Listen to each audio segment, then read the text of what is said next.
ông cũng chỉ là đứa trẻ to xác không cần. Cả thà chọn cách chia tay. Chúng nó lại to cũng chỉ thiệt có là. Dù tôi đã chỉ lo cái chỉ tôi yêu có sự dẫn cho lên từ sau tới dẫn cho lên từ thả, dẫn cho lên từ mù họ từ lo cái chỉ mù. Chỉ thiệt sau tới chịu. Chọn vợ, phi vụ đối tượng quan trọng nếu như có một người con trai từ bỏ thể diện của tôi. Chỉ chia chúng dùng cổ yên chỉ đầu chí. Chỉ dân chế chúng dùng cổ lô yên chỉ xí. Chỉ chia chúng dùng đời anh một chút nha. Nếu cuộc đời không chịu dàng với em. Đời anh một chút nha. Nếu cuộc đời không chịu dàng với em, cho anh thêm một chút thời gian nữa. Nhất định anh sẽ không tâm được em. Cô đơn, thiệt thôi, cay đắng, phải chịu những năm tháng qua, không còn quan trọng nữa. Đừng bi quan, đừng nghĩ rằng sẽ không ai hiểu được em, không ai có thể nhận ai ở bên chăm sóc. Và khi em chỉ việc than suốt tưởng tượng, anh sẽ làm điều đó và sẽ rất hạnh phúc khi được làm điều đó. Đừng tủi thân. Càng gãi càng bản lĩnh. Có một cha một tịch cô mà lý do hả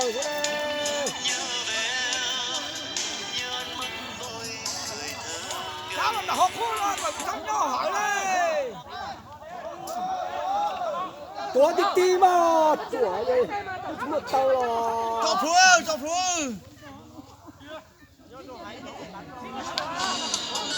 ra là nó một tàu gì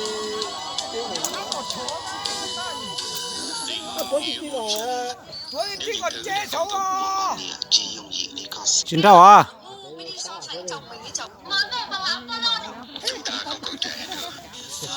Chị Phan ơi, hỏi nhỏ luôn ra từ gói này à.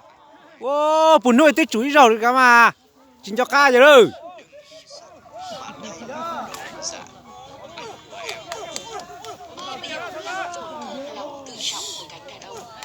Trên thế giới này có một thứ Cảnh báo khi gặp bệnh nhân bị đột quỵ, tuyệt đối chúng ta không được di chuyển bệnh nhân, mà chúng ta hãy để bệnh nhân xuống. Sau một đừng lừa người, đừng phụ người, lòng người.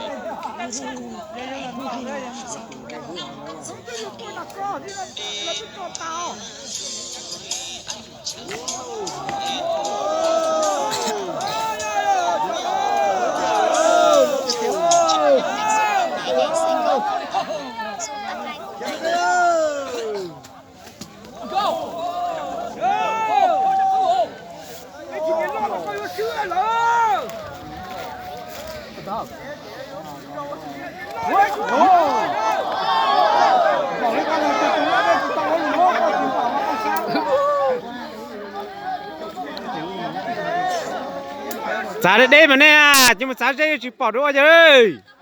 còn nó giá dây rồi thế Họ này chơi cho giá đây cả mấy tuổi rồi tuổi tháp bắt từ 18 quá.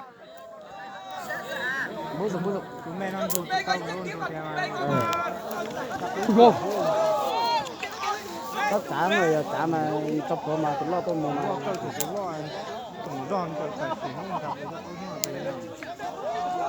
tôi lo thì nói gì tôi lo sự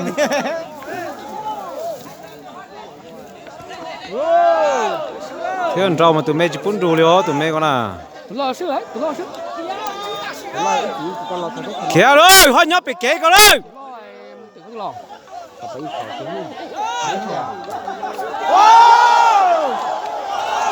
Ôi yo, tôi chỉ ba yêu trình tối tình thế chơi ta rồi. chơi đời giờ mày mà tu